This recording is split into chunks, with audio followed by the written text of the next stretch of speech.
I would just say when I look at it, for a lot of you in here, there is a real significant need for sound and realistic estate planning.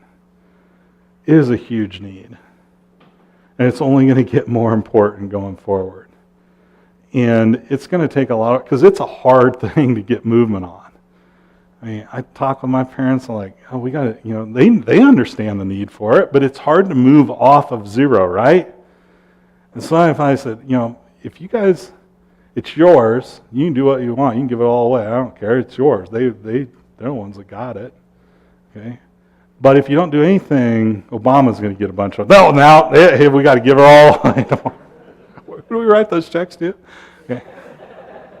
Okay, time out. Now we need to slow down and start talking about is the plan sensible, okay? It's getting people over the hurdle of trying to do something and then getting it implemented, just like a marketing plan. Too many people have a marketing plan and never pull the trigger. The same thing with the estate plan. There's a huge need for it and a real opportunity. There is a lot of wealth tied up in farmland and a lot of wealth that farmers have made. And one of my friends is a guy named Don Vilwalk, and he had been president of Indiana Farm Bureau. He's a great speaker for my classes at Purdue. He's so funny, he's so good, and he's so smart. And he talked about, well, I've got pile management. Okay? He says, I'm into pile management, not risk management. He says, I finally got a pile and I would like to keep it. Okay? He said, back in the old days when I started, we just pushed her all in the middle, rolled the dice, and saw what happened, right? Because we didn't have anything to worry about. Now I've got a stack on my poker table, and I would like to maintain some of it. There's a real need here, I think, in agriculture for that. There's also a need for business structures and agreements to reflect the growing size and complexity of farm businesses. This is going to continue, and it's going to get more. Okay? I think it's going to accelerate. Next.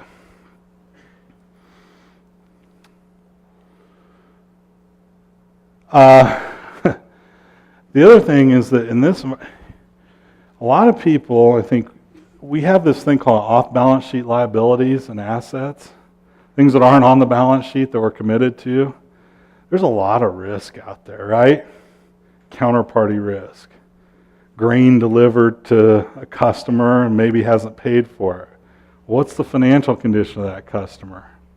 Well, I don't know. They got a big operation, they'll probably pay us. Okay, there's a lot of people that have a lot of exposure to counterparties, and I don't think have really thought through and worked through what that exposure is and understood that risk, particularly people on the legal side. This is something to be thinking about with your clients. There is a lot of off-party risk. Lenders the same way, right? How much of the working capital is tied up on stuff that's deferred, priced on somebody else's, in somebody else's business and operation, haven't been paid for. Probably never going to blow up, but if they did, it could be big, right? Okay, something to think about. Off-balance sheet leases the same way, high cash leases, all that kind of stuff. Really important to think about. What is the cash flow situation of the customer?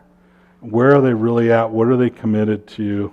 What do they need? I heard a new one the other day. Somebody said, well, what our customers have, we've got a customer client, and what they've been doing is they sold their equipment and then leased it back. Why?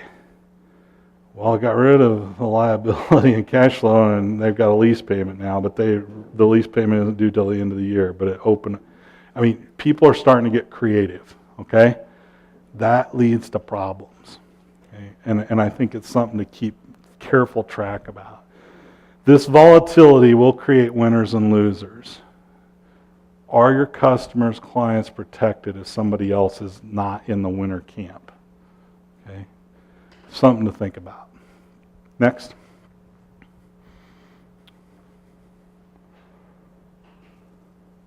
This is my daughter, Jacqueline, and she is a master strategist. She is a clever lady, and she had a problem. Go to the next slide.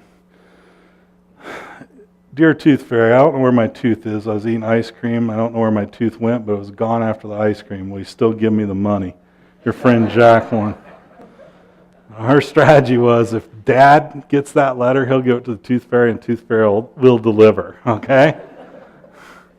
Now, I think we can do better than Tooth Fairy strategies, so I want to look at as 9 things you can do with your customers going forward.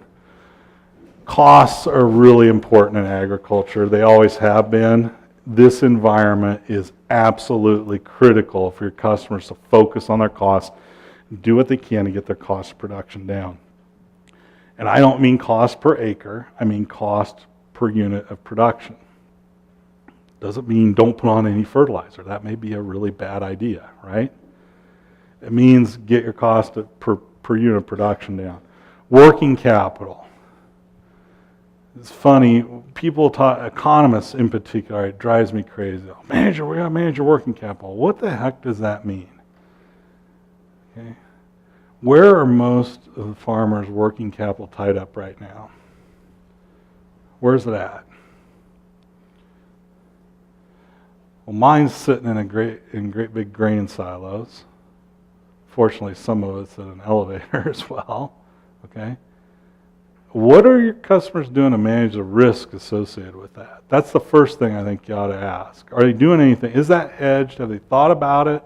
And I'm not saying go out and sell it today, but one of the things people really have to think about is where's the working capital and what can we do to manage it? One of the things you can do to manage it is protect it. Okay? Lock in basis and carry. Okay? You can make money on that. Hey, if the price goes up, yeah, you're not going to capture all the price increase. If you're in a position you can afford to take that risk, go for it. But this is where a lot of working capital evaporates, is in grain inventories. Debt repayment capacity, that's the other thing. We talk all the time about working capital. Debt repayment is, I think, more important, right? Some people went out and did what with their working capital? They went to one of Mark's auctions, and they raised their hand, and they bought it. And then they did what? They wrote a check.